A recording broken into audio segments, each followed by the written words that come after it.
Bonjour à tous, bienvenue pour notre webinaire de présentation, notre campagne régionale sur l'accès aux soins des personnes en situation de handicap, pardon. Donc vous êtes un petit peu plus de 20 établissements à vous être connectés à ce webinaire de présentation. Pour un certain nombre d'entre vous qui aviez déjà participé à la campagne précédente, mais on pourra revenir sur ces derniers éléments tout au long de ce webinaire de présentation que nous allons co-animer à trois. Donc moi-même, Noémie Terrien, coordo responsable de KIRL Santé. Bonjour, Antoine Biron, chargé de mission à Calibre Santé. Et bonjour, Guillaume Mavilot, chargé d'évaluation et notamment je m'occupe de la plateforme IFORAP de saisie en ligne. Donc pour ceux qui ont l'habitude de participer à des campagnes d'évaluation que nous proposons à KIRL Santé, effectivement, il y a à la fois tout un volet de conduite de projet qui sera accompagné par Antoine et un volet d'utilisation de notre plateforme IFORAP, mais on le verra tout au long dans la deuxième partie de ce webinaire, qui sera accompagné par Guillaume. Alors, au programme, donc on va être ensemble à peu près pendant une petite heure, avec un temps de questions-réponses, bien entendu, avec vous. Donc, l'objectif de ce webinaire, ben, c'est de revenir sur les éléments de contexte, à la fois du thème, mais aussi des modalités de proposition de cette campagne d'évaluation par Caliral Santé. Ensuite, nous irons dans le vif du sujet pour vous présenter quels sont les objectifs de cette campagne d'évaluation, comment elle se déroule, les différentes fenêtres et comment vous allez pouvoir, au travers de cette campagne, pouvoir mesurer un certain nombre de choses pour vous permettre d'avancer dans vos plans d'action en faveur de l'amélioration de l'accès aux soins aux personnes en situation de handicap au sein de vos structures. Un petit focus, bien entendu, sur le calendrier de mise en œuvre et puis un temps d'échange pour répondre à toutes vos questions. Alors, quelques éléments de contexte, déjà des éléments régionaux. Nous avons d'ailleurs, je crois, des personnes de l'ARS qui sont connectées pour ce webinaire de lancement. Donc, c'est une priorité régionale au sein du projet régional de santé 2023-2028 que d'améliorer l'accès aux soins des personnes en situation de handicap. Et l'ARS a par ailleurs lancé en septembre 2024 une mission d'expertise régionale sur le sujet. L'objectif de cette mission d'expertise régionale elle est de plusieurs ordres. Déjà, de capitaliser sur des organisations déjà existantes, notamment au CHU d'Angers, avec le programme Handi Santé 49, de pouvoir identifier les initiatives et les bonnes pratiques locales. Donc, au travers de notre campagne, peut-être que ça nous permettra aussi d'alimenter la réflexion régionale sur ce sujet, d'en analyser les facteurs de succès et bien entendu de les promouvoir, de proposer des expérimentations de nature à faciliter l'accès aux soins et enfin d'envisager des actions de communication et de formation des professionnels de santé sur le sujet. Et on vous a mis un petit QR code pour vous permettre d'accéder au communiqué de presse, Antoine, hein, c'est ça qui a été fait sur le sujet par l'Agence régionale de santé des Pays de la Loire. Alors, au-delà de cette politique régionale, on a surtout des recommandations en faveur de l'accès aux soins aux personnes en situation de handicap. Alors, à la fois des attendus au sein du référentiel de certification des établissements de santé et dans sa toute nouvelle version aussi, au travers de thématiques, les projets de soins et l'autonomie, avec la prise en charge adaptée, notamment à travers de l'information, de la prise en compte des besoins sur la prise en charge de la douleur, les modalités d'accueil et d'accompagnement aux urgences et d'autres thématiques, et des attentes sur la thématique plus globale de l'amélioration des pratiques professionnelles, sur la thématique de la culture de la pertinence et de l'évaluation. Et vous le verrez, en fait, cette proposition de campagne régionale répond à un certain nombre d'enjeux qui sont portés par le référentiel de certification des établissements de santé. Alors, les attendus, ils reposent bien entendu sur une recommandation de bonne pratique avec un guide qui a été publié en 2017 par la Haute Autorité de Santé, un guide d'amélioration des pratiques professionnelles sur l'accueil, l'accompagnement et l'organisation des soins en établissement de santé pour les personnes en situation de handicap. Et vous le verrez au travers de la présentation de cette campagne, les contenus et les grilles d'évaluation de la campagne se basent en grande partie sur cette recommandation. Donc, c'est vraiment un guide d'amélioration des pratiques professionnelles qui inclut des outils d'évaluation sur lesquels nous nous sommes basés pour proposer cette campagne Je dirais même cette deuxième campagne, mais on le verra juste après, puisque c'est le deuxième tour qu'on vous propose.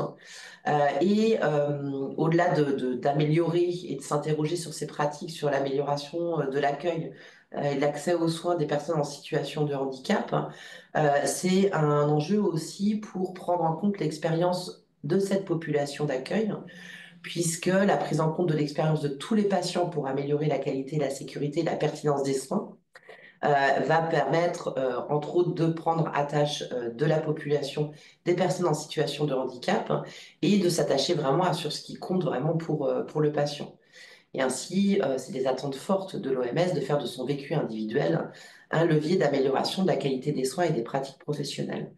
Alors, c'est une petite expression qu'on reprend régulièrement à Calirel Santé, puisque l'OMS nous rappelle, nous a rappelé et continue de nous rappeler que quand un établissement de soins, quel qu'il soit, n'implique pas les usagers dans sa gestion du risque systémique, il se prive d'un important savoir des patients qu'il ne pourra obtenir d'une autre source. Et cette campagne d'évaluation a vraiment pour objectif, au-delà des pratiques et des organisations, de pouvoir mettre en place des plans d'action d'amélioration au regard de l'expérience réelle des patients accueillis.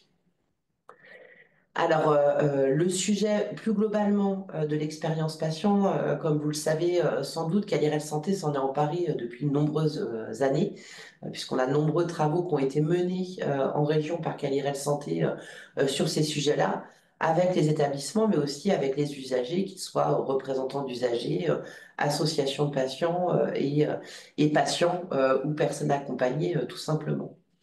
Comme je vous le disais il y a un instant, en fait, là, ce qu'on vous propose en 2025, ben, c'est un deuxième tour, puisque c'est la deuxième campagne qu'on vous propose sur cette thématique et à partir des outils qui ont été élaborés par Calirel Santé, puisque une première campagne a été réalisée sur la période 2021-2022 qui a fait l'objet de publications que vous pouvez retrouver sur notre site internet avec des communications sur les résultats et qui a par ailleurs été valorisée sur la page dédiée du site du ministère de la Santé.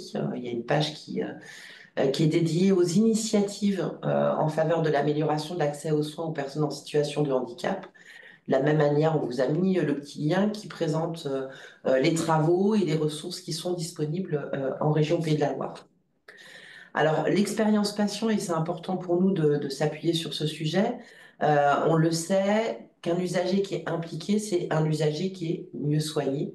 Ça prend toute son importance quand on parle de personnes en situation de handicap pour lesquelles les modalités de communication et d'interaction doivent être adaptées et les parcours doivent être adaptés à la personne, puisque cet usager impliqué, il va être facilitateur, il va apporter son point de vue unique, son point de vue, son vécu personnel sur sa prise en charge et son accompagnement, exprimer ses besoins, ses attentes. Ça va permettre une meilleure compréhension de sa prise en charge de façon globale, de son traitement, de sa pathologie et plus globalement de son handicap. Il va avoir un regard critique. Alors derrière le regard critique, c'est un regard critique constructif sur les processus de soins auxquels lui-même peut contribuer. Et enfin, impliquer un usager, ça va permettre aussi que lui-même soit en alerte et qu'il puisse déclencher des alertes pour la qualité et ou la sécurité de son parcours de soins. Donc, au travers de ces trois éléments, expérience patient, personnalisation de l'accès aux soins aux personnes en situation de handicap et réel intérêt de pouvoir être dans des démarches d'amélioration de la pertinence des soins et des pratiques et organisations, c'est une campagne régionale qui répond à trois objectifs qui rassemblent ces enjeux-là. Ben, merci Noémie pour ce contexte qui permet de bien justement contextualiser cette campagne d'évaluation qu'on propose. Donc il y a un principal objectif qui est bien évidemment de contribuer à l'amélioration de l'accès aux soins des personnes en situation de handicap. Et pour les établissements, il y a deux sous-objectifs. Ça permet de faire vraiment un état des lieux complet, à la fois organisationnel et des pratiques professionnelles, un état des lieux de l'accueil, de l'accompagnement et l'organisation des soins qui sont proposés dans un établissement de santé. Et puis également, le deuxième sous-objectif, c'est de pouvoir mobiliser les établissements sur le sujet de l'expérience patient, puisque c'est un sujet qui qui grandissent dans les établissements et on voit bien l'intérêt de prendre en compte cette expérience patient. Alors, comme le disait Noémie, donc il y a un guide HS qui est paru en 2017. Donc, on s'est appuyé sur ce guide pour réaliser la méthodologie de cette campagne d'évaluation. Et néanmoins, on a rajouté une partie expérience patient, puisque toute cette partie expérience patient n'existait pas dans le guide initial que la Haute Autorité de Santé a publié en 2017. Et cette campagne va vraiment apporter un regard croisé entre comment l'établissement est organisé pour accueillir des personnes en situation de handicap, comment la prise en charge par l'équipe soignante est réalisée, et puis également le vécu du patient via la prise en charge qu'il a pu avoir. Et donc, on est vraiment un regard croisé qui va permettre de revoir à la fois comment l'établissement est organisé, comment l'équipe s'organise et comment le patient a vécu la consultation ou l'hospitalisation dans l'établissement. Alors voilà comment est composée cette campagne d'évaluation. Donc il y a une évaluation, donc une campagne, et dans laquelle il y a 3 fenêtres d'évaluation. Donc on va revenir dans le détail sur les méthodes, les outils et les objectifs de chaque fenêtre. Donc la première fenêtre consiste en un diagnostic organisationnel. La deuxième fenêtre, c'est une évaluation des pratiques professionnelles. Et la troisième fenêtre, c'est le recueil de l'expérience patient. Ici, donc en réalisant l'ensemble de cette campagne et en réalisant les 3 fenêtres de manière cumulative, l'établissement de santé, vous allez pouvoir valoriser cette campagne dans le cadre de PREMS. Voilà, donc on retrouve notamment dans le référentiel de certification. Mais c'est en réalisant uniquement les 3 fenêtres que vous allez pouvoir valoriser cette campagne en PREMS et pas uniquement en faisant une ou deux fenêtres. C'est vraiment les 3 fenêtres qui sont cumulatives. Alors, si on revient dans le détail sur comment la campagne est composée, donc la fenêtre numéro 1 sur le diagnostic organisationnel, ce qu'on propose aux établissements, c'est que vous puissiez vous appuyer sur un comité de pilotage de la prise en charge de handicap, donc soit un COPIL qui existe déjà, ou soit un COPIL à créer ou à activer à partir d'un autre COPIL. Et dans ce COPIL, les professionnels que l'on peut imaginer se trouver dedans, c'est les représentants de la direction, du corps médical, de l'encadrement, le référent handicap s'il est identifié, les représentants des usagers, les membres d'associations partenaires, et puis également des patients partenaires. L'outil qui est proposé pour ce diagnostic organisationnel, c'est une grille d'auto-évaluation managériale, et le principe, c'est qu'il y ait un diagnostic par établissement. Et au niveau du calendrier, ce que l'on vous propose, c'est que ce diagnostic puisse être fait d'ici le 12 septembre 2025. Et ce qu'on a prévu dans la campagne, c'est que ce diagnostic puisse également être réévalué à la fin de la campagne, c'est-à-dire avant le 13 mars 2026. Et l'outil que va présenter Guillaume, donc c'est la plateforme IFORAM dans laquelle vous allez pouvoir saisir les résultats de votre grille d'auto-évaluation managériale. Et dans la méthode qu'on a prévue, c'est que sur les 3 fenêtres que l'on propose, c'est que le diagnostic soit vraiment la première fenêtre mise en place et après seulement la fenêtre 2 et la fenêtre 3 de manière ambulante. Mais c'est vraiment la première fenêtre. Alors dans le détail, donc c'est une grille relativement courte puisqu'elle est composée de 25 questions réparties en 5 grandes thématiques. Donc il y a une partie sur comment l'établissement est organisé, comment les professionnels sont sensibilisés et ou formés à la prise en compte du handicap dans la prise en charge, la qualité et la quantité de la prise en charge, la place des aidants, puisque c'est une partie importante, et puis également, d'une manière globale, comment l'établissement évalue son projet. Et pour chacune des 25 questions, il y a 2 niveaux de réponse qui sont attendus. Donc tout d'abord, un niveau de conformité aux attentes, avec 4 éléments classiques de réponse, oui, en grande partie, partiellement et non. Et il y a un deuxième niveau qui est également attendu sur l'avancement du plan d'action en cours, enfin du plan d'action, pardon, mais uniquement si le niveau de conformité est en grande partie partiellement ou non. Et donc pour l'avancement du plan d'action, on a prévu 4 niveaux de réponse. Donc l'action est en cours, est prévue à court terme, à moyen terme, ou n'est pas encore prévue. Et ce qu'on propose dans la méthodologie, c'est que le diagnostic organisationnel puisse être fait en 2 temps. Un premier temps recueil des éléments de réponse pour les 25 questions, et un deuxième temps d'analyse et de définition du plan d'action. Là, on vous a juste mis une petite capture d'écran pour que vous puissiez voir à quoi ressemble la grille de diagnostic organisationnel. Donc, vous avez les 25 attendus dans la colonne action à mettre en œuvre. Et puis après, vous avez le niveau de conformité avec les 4 attendus et le niveau d'avancement du plan d'action avec également les 4 attendus, et puis également la possibilité de noter des observations ou des remarques. Ensuite, d'un point de vue synthétique, comment est organisé ce diagnostic? Donc, il y a un établissement, un diagnostic organisationnel, donc la saisie d'une grille, temps d'évaluation initiale T0, donc avec la saisie en ligne sur notre plateforme IFORAP. Le deuxième temps prévu d'analyse et de synthèse pour que vous puissiez identifier les points forts et les axes d'amélioration qui sont également saisis dans la plateforme IFORAP. Et à partir de là, vous pouvez commencer à voir votre rapport sur cette campagne, un premier niveau de rapport. Et ensuite, comme on le propose, un deuxième temps d'évaluation à la fin de la campagne en mars 2026, de mettre à jour le diagnostic organisationnel et puis également les points forts et les axes d'amélioration. Donc voilà la première fenêtre qui est proposée. Donc la deuxième fenêtre, c'est l'évaluation des pratiques professionnelles et les personnes qui sont impliquées dans cette fenêtre 2, ce sont les patients en situation de handicap et l'équipe médico-soignante qui a pris en charge le patient. Donc là, on arrive plutôt à un niveau terrain, alors que la fenêtre 1, on était plutôt sur un niveau transversal. Donc la méthode qui est retenue, c'est la méthode du patient traceur, à laquelle on a ajouté une synthèse par niveau de maturité. Donc on vous présentera ces petites particularités. Et ce que l'on propose, c'est que l'établissement puisse faire 1 à 3 patients traceurs par service.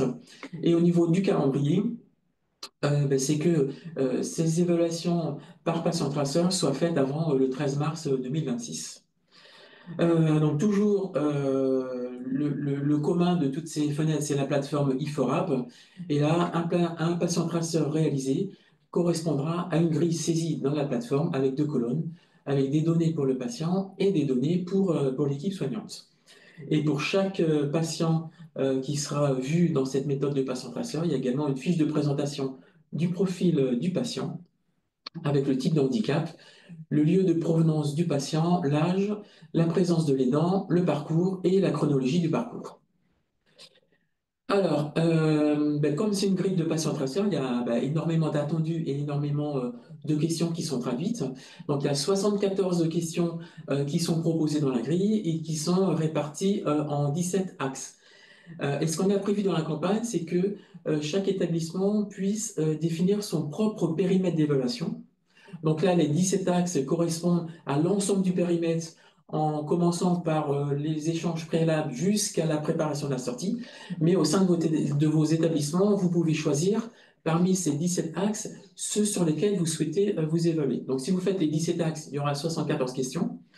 Et 55 questions pour le patient. Mais si vous faites que les échanges préalables, l'accueil jusqu'à l'arrivée en chambre, vous aurez d'autant moins de questions à évaluer d'un point de vue patient et d'un point de vue équipe. Voilà. Donc c'est au libre choix de votre politique générale d'établissement sur quel axe vous souhaitez vous évaluer. Est-ce que c'est les échanges préalables à l'arrivée du patient? Est-ce que c'est plutôt l'accueil avec tout le côté administratif, documents de liaison, personne de confiance, place de l'aidant? Ou c'est vraiment une fois que le patient est arrivé dans la chambre et puis les liaisons avec soit les consultations, le service d'imagerie, le bloc opératoire, le laboratoire, etc.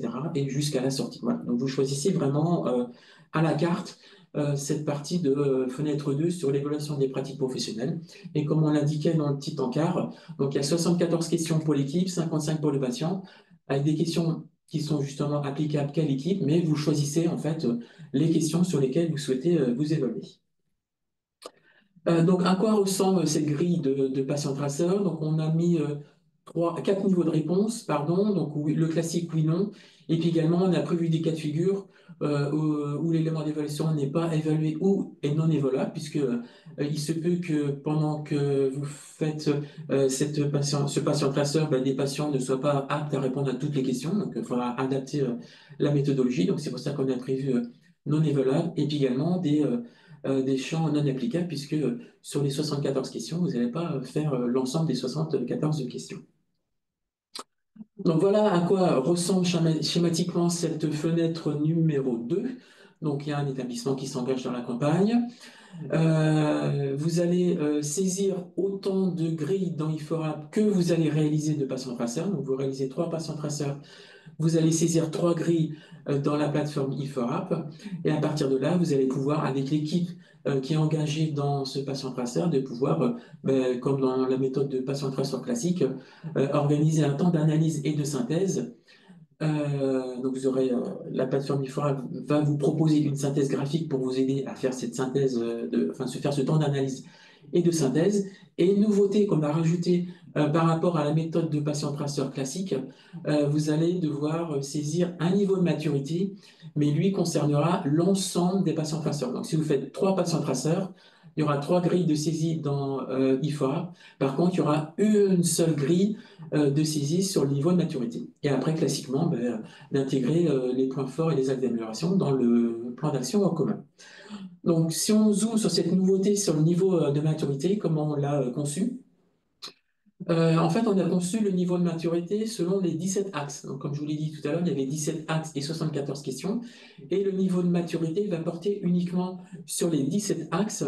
Et pour chaque axe, on a regroupé un nombre de questions. Donc, par exemple, sur l'axe 1, qui correspond aux échanges préalables avant la venue du patient, on a regroupé dans cet axe les questions de 1 à 10. Et sur l'axe 2, sur l'accueil administratif et les admissions, on a regroupé les questions de 11 à 13. Et les niveaux de maturité qu'on propose pour chacun des 17 axes, donc il y a 5 niveaux de maturité. Le niveau non évalué, parce que comme je vous disais, vous adaptez le périmètre et donc vous adaptez forcément les questions qui sont évaluées et le niveau de maturité qui est évalué. Donc un niveau non évalué, un niveau fonctionnement non défini non appliqué, un fonctionnement défini partiellement appliqué, maîtrisé régulièrement appliqué, et un niveau optimisé avec des prises en charge intégrées où la singularité du patient est prise en compte de manière dans sa globalité et singulière en fait à chaque patient. Donc voilà le niveau de maturité. Donc voilà la présentation de l'axe numéro, enfin pas de l'axe, pardon, de la fenêtre numéro 2. Et pour finir, la fenêtre numéro 3, qui est le recueil de l'expérience patient. Donc comme on le disait en propos introductif avec Noémie, donc toute cette partie de fenêtre 3 n'est pas inclue dans les recommandations de bonne pratique publiées en 2017. Mais on a trouvé quand même intéressant alors même si dans la méthode de patient traceur, il y a du recueil de son expérience via l'entretien qui est réalisé, mais on a couplé ça avec une autre méthode de recueil de l'expérience patient qu'on va présenter maintenant. Donc, qui est concerné par cette fenêtre 3? C'est le patient et un suiveur, donc qu'il soit professionnel ou autre. Et la méthode qu'on a retenue pour compléter la fenêtre 2 sur l'expérience patient, c'est la méthode empathie, donc, ou shadowing en anglais. Donc, empathie pour l'amélioration du parcours vécu par le patient et son entourage par immersion. Donc, on fait un parallèle avec la méthode de patient traceur, donc 1 à 3 patients par parcours et à des moments différents.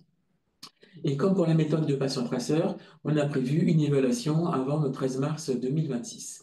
Et pour les établissements qui vont s'engager, on va proposer on va proposer à la disposition un guide de déploiement de cette méthode. Et pareil, saisie des données dans la plateforme IFORAP. Donc, comme pour la fenêtre 2, donc adaptation du périmètre, donc soit vous faites l'ensemble du parcours du patient ou vous saucissonnez son parcours, et puis également une fiche de présentation de chaque patient qui est suivi. Donc, la grande particularité de cette méthode par rapport à la méthode du patient traceur, c'est que dans la méthode d'empathie, il n'y a pas de grille de recueil de données avec des éléments préévalués, donc il n'y aura pas de questions qui seront à cocher en disant oui, conforme, non conforme, etc. En fait, le suiveur, qui peut être un professionnel ou un RU, ou un patient partenaire ou autre, va suivre le patient dans son parcours. Donc, il va rester dans son ombre, comme la notion shadowing en anglais, à distance. Il va être à distance dans l'ombre sans interagir avec le patient et il va le noter sur son tableau de bord ce qu'il voit, ce qu'il entend et la manière dont se comporte le patient et ou son entourage, et donc être attentif à toute la communication verbale et non verbale. Et comme je le disais, le suiveur ne va pas du tout interagir de manière verbale avec le patient. Il est vraiment à distance et il va non plus interagir, il va non pas, il va non pas, il va ne pas non plus interagir avec l'équipe soignante, donc, ou administrative, aux admissions, il va vraiment être vraiment à distance. Par contre, on a prévu un petit tableau de bord pour faciliter la prise de notes.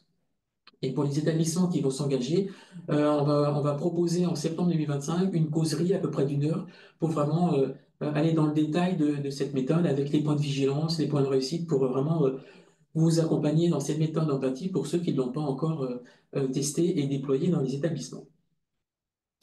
Donc schématiquement, à quoi ça ressemble? Donc il y a vraiment la similitude avec la fenêtre numéro 2. Donc vous allez faire X méthodes d'empathie. Donc pour chaque méthode d'empathie, vous aurez un journal de bord. Alors lui, par rapport à l'accueil de patients traceurs, ce journal de bord ne sera pas saisi dans la plateforme IFORAP. Par contre, le profil du patient, de chaque patient, sera saisi dans la plateforme IFORAP. Et comme pour la méthode du patient traceur de la fenêtre 2, il va y avoir un temps d'analyse et de synthèse, et vous allez pouvoir avoir des résultats, une synthèse graphique.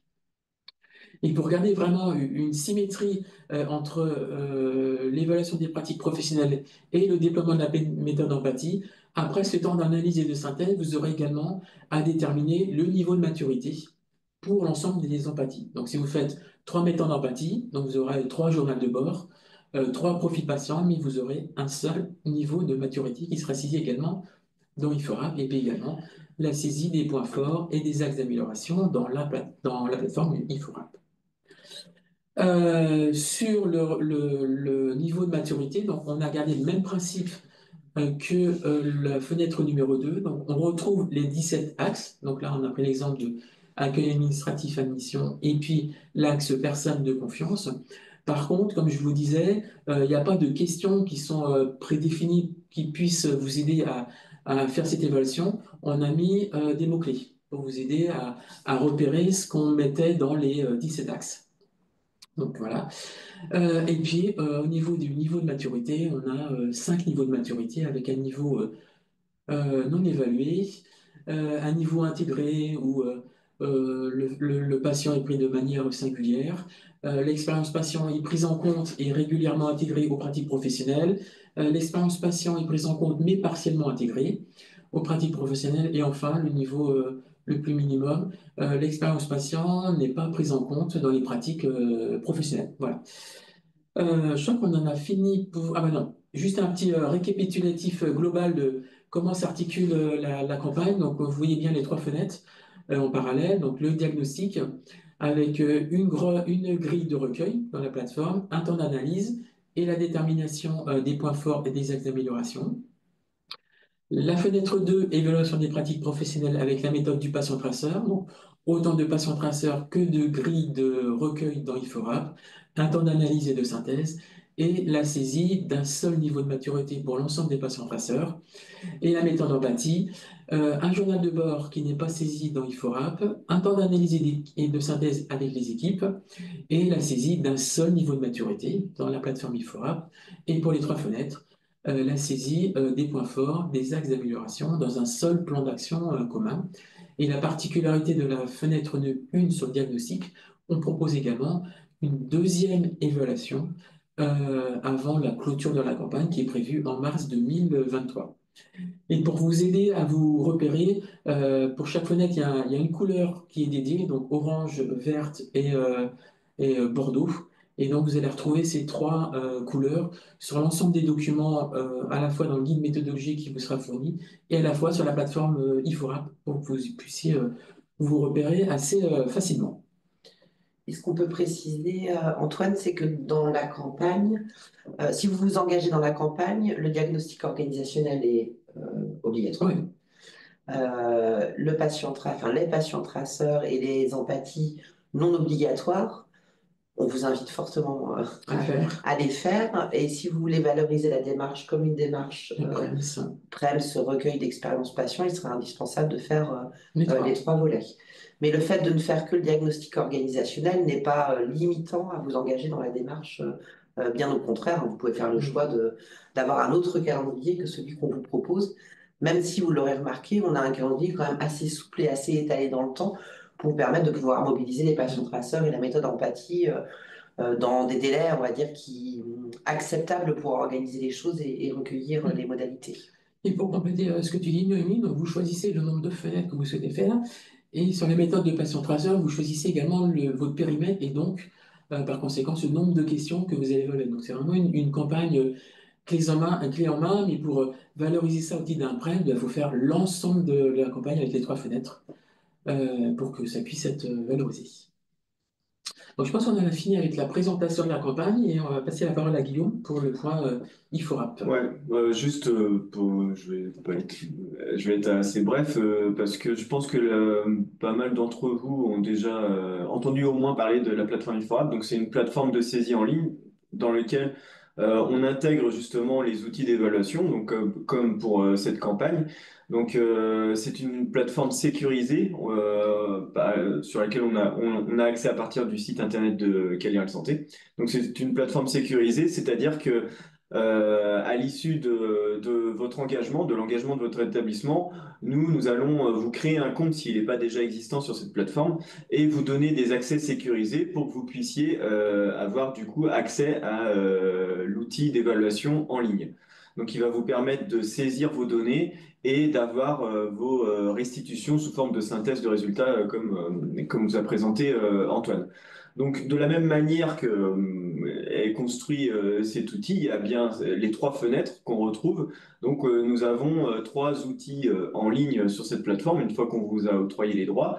Et donc, on a l'outil principal qui est le diagnostic et synthèse, qui finalement va regrouper toutes les données liées à à l'évaluation au niveau de votre établissement, c'est-à-dire les diagnostics AT0 et AT1, ainsi que les synthèses de maturité au niveau des patients traceurs et de l'expérience patient. Les 2 autres outils, donc c'est pour les fenêtres 2 et 3, en fait c'est au sein de ces outils-là que vous allez pouvoir saisir chacun des patients traceurs dans l'outil patient traceur et chacune des grilles d'empathie dans le recueil de l'expérience patient, le 3e outil que vous voyez en bas de la capture d'écran là. Donc 3 fenêtres, donc 3 outils. Comme je vous l'ai dit, l'outil principal, ça va finalement rester quand même l'outil diagnostic et synthèse, qui, une fois les droits ouverts sur votre compte, n'aura finalement qu'une seule mesure de créer, une mesure pour 2025-2026 donc. Et c'est à partir de là que vous allez pouvoir saisir toutes vos données, du diagnostic jusqu'au stade de maturité et même jusqu'au diagnostic au temps 2. Donc finalement, ça sera assez simple d'utilisation dans le sens où vous n'aurez qu'une ligne de mesure et tout se passera au niveau de la colonne saisie, comme vous voyez sur l'imprimé écran ici, le bouton périmètre qui vous donnera finalement accès directement à la grille en ligne avec les différentes fenêtres pour que vous puissiez saisir en fonction de la temporalité dans laquelle vous êtes au niveau de la campagne, saisir vos données. Donc voilà, et donc à l'issue de la complétude de ces fenêtres, à chaque étape, vous aurez la possibilité de générer des synthèses de résultats en fonction de là où vous en êtes, simplement en cliquant sur le bouton en bout de ligne, là où vous voyez rapport, en fait, ça vous permettra de générer automatiquement des PDF qui sont précalculés en fait en fonction des données que vous aurez saisies. Donc ça sera finalement vous serez assez autonome et plutôt simple d'usage pour ceux qui ont fait la campagne précédente en 2021. C'était plutôt bien passé, mais de toute façon voilà, on sera toujours là de toute façon pour vous accompagner s'il y a des difficultés au niveau de ça. Mais voilà, sachez qu'en gros tout sera centralisé sur cette plateforme avec des comptes individuels créés pour l'occasion à l'issue de votre engagement. Voilà. Je sais pas si... Non, c'est vrai qu'on ne l'a pas mentionné, mais comme à chaque campagne d'évaluation qu'on propose à Caliral Santé, vos rapports non seulement sont individuels, mais sont de votre propriété. Ouais. Nous, on utilise et on ne transmet en aucun cas les données qui sont issues des établissements. C'est vraiment un espace qui est dédié, enfin, on va dire l'espace IFORAP vous est complètement dédié. Nous, ce qui va nous intéresser, c'est la synthèse complètement anonymisée régionale pour pouvoir la partager avec l'ensemble des participants et communiquer sur les résultats. Mm. Ouais, c'est bon. Je passe à Diego d'après.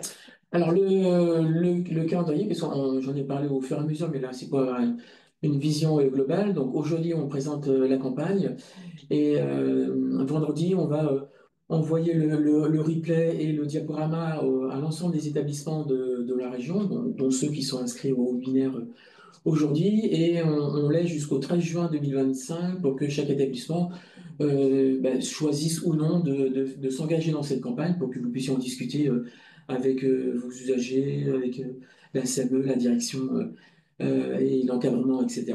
Donc l'engagement jusqu'au 13 juin 2025. Comme je vous disais, la réalisation du diagnostic sera réalisée avant le 12 septembre 2025. On proposera en septembre une causerie sur la méthode empathie. Le 13 mars 2026, la fin de la campagne avec la saisie des données relatives aux EPP, au recueil de l'expérience patient et la mise à jour du diagnostic initial. Et puis on proposera en 2026, en mois de mai, un webinaire de restitution des résultats.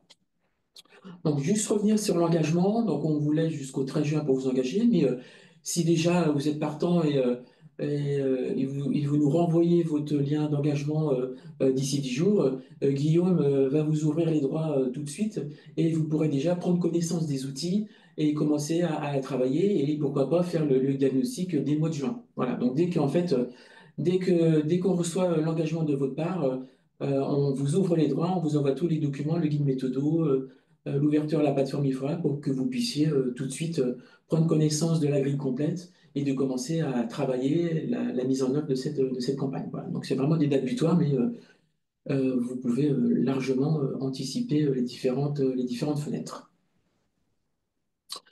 Alors les ressources pour chaque établissement engagé, donc il y aura un guide méthodologique donc dans lequel il y aura une description détaillée des 3 fenêtres qu'on vous a présentées cet après-midi. Également, toutes les grilles d'évaluation, donc la grille de diagnostic avec les 25 questions, la grille de patient traceur avec les 74 questions et le modèle de journal de bord. Donc, les documents seront en PDF, vous pourrez aussi les utiliser de manière papier si c'est plus pratique pour vous. On a prévu également les documents de communication à destination des patients et des personnels en mode FALC, donc facile à lire et à comprendre. Il y a également un formulaire de consentement, puisque dans la méthode de patient traceur, il y a le consentement à demander aux patients. Et puis également, dans le guide méthodo, il y aura également le kit de formation à la méthode empathie, en plus du webinaire qu'on va proposer au mois de septembre. Comme autre ressource mise à disposition, il y a la plateforme IFORAP pour que vous puissiez en toute autonomie saisir vos données et récupérer les synthèses intermédiaires et le rapport de votre campagne. Et puis également, on va vous ouvrir un espace Talkspirit où chacun pourra échanger sur ses difficultés, ses points de vigilance ou ses réussites pour que l'ensemble des établissements engagés puissent communiquer sur tout ce qu'il fait et puis nous, ça nous permet également de centraliser toutes vos questions et puis d'apporter des réponses au fil de l'eau. Donc voilà, donc sur le site de Calirel, il y a une page qui est dédiée à cette campagne. Donc pour l'instant, c'est les données, enfin c'est la campagne 2021-2022. Mais d'ici vendredi, on va mettre le replay de cet après-midi et le diaporama. Donc les liens qui sont présentés là fonctionnent. C'est juste le contenu qui va évoluer en fonction de ce qu'on a pu échanger et dire aujourd'hui. Donc le site internet pour récupérer toute l'information. Le mail que vous allez recevoir vendredi après-midi sur les suites de la campagne et le diaporama, la mise à disposition du replay. Et puis, bien sûr, on est disponible pour échanger. On va pouvoir même commencer dès maintenant si vous avez des questions par rapport à la campagne qu'on vous a présentée.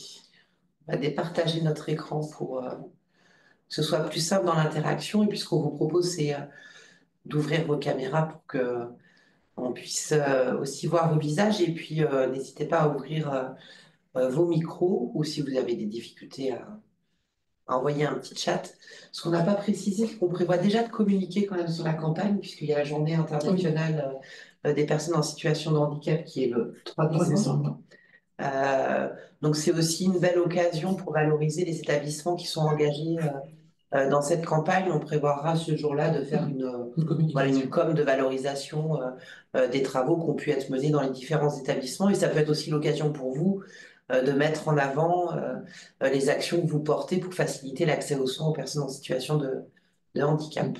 Et au mois de décembre, a priori, les diagnostics seront réalisés par l'ensemble des établissements parce qu'on a mis une date butoir au 13 septembre, mais ça va permettre aussi de faire une première communication sur les résultats en région, sur comment les établissements sont organisés pour accueillir des patients en situation de handicap. Donc, une raison supplémentaire, s'il n'y en avait pas suffisamment, pour s'engager dans cette campagne clé en main. Clé en main. Alors, est-ce qu'il y a des premières questions ou des commentaires, hein?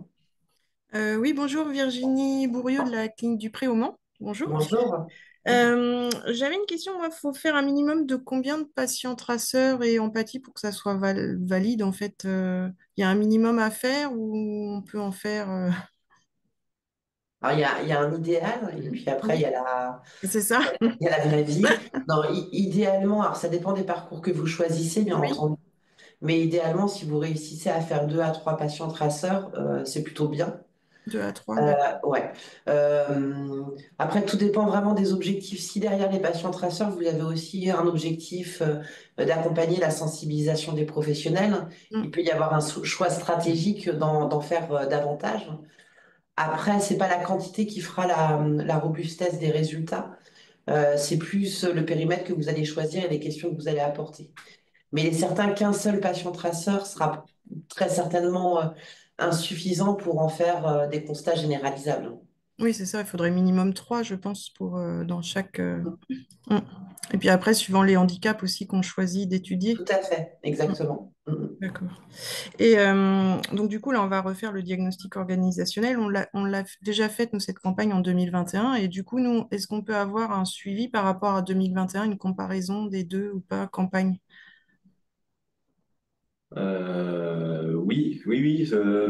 On pourra effectivement, si vous avez complété un diagnostic mis à jour en T1 là, en Mm. 2021, oui, il Oui, était à jour. Et ben en oui, fait, on pourra repartir de là en fait pour pouvoir d'accord. avoir une synthèse qui compare de la même manière où on avait une synthèse en 2021 ou qui comparait le T0 et le T1. Là, on Mm. pourra avoir une synthèse qui compare le T1 et votre nouveau T0 en 2025. Ouais, parce que ça pourrait être intéressant avec toutes les choses qu'on a mis en Effectivement, place voilà. depuis. Mm. Très bien, bah, je vous remercie. Merci.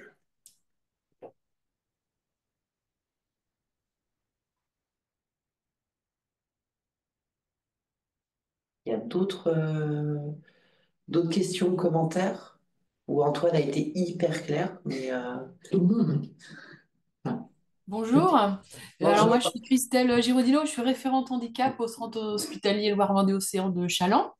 Et je m'interrogeais en fait sur l'histoire du patient traceur. Alors peut-être j'ai pas tout bien compris, mais en fait, il y a aussi des accompagnateurs ou des aidants en fait, hein, parce qu'il y a des gens qui seront pas forcément en capacité en fait de pouvoir répondre ou comment dire, formaliser enfin répondre à toutes les questions. Alors est-ce qu'on peut aussi le prétendre, le proposer aux aidants? Comment on peut travailler ça? Oui, vous verrez dans la grille, en fait, c'est prévu. D'accord, C'est adapté. L'objectif, c'est au maximum de pouvoir interroger la personne en situation de bien sûr. handicap, mais bien entendu dans les conditions Et adaptées oui, à sa situation de handicap. c'est ça. Donc les conditions peuvent être au travers de l'appui d'un accompagnant, d'un aidant. Donc ça, c'est bien prévu dans la méthodologie. Le seul critère qui est incontournable, c'est le consentement de la personne. Hmm. Voilà. Ok, merci. Et c'est vrai que la HAS, quand elle parle de patient traceur, c'est un peu trompeur, mais derrière le mot mhm. patient, en fait, il y a patient proche, entourage. C'est vraiment la globalité. Parce que pour le coup, moi, quand on me fait appel, c'est justement parce que les gens ne sont pas en capacité Bien sûr. forcément Mm. de... Mm. Ok, merci. Avec plaisir.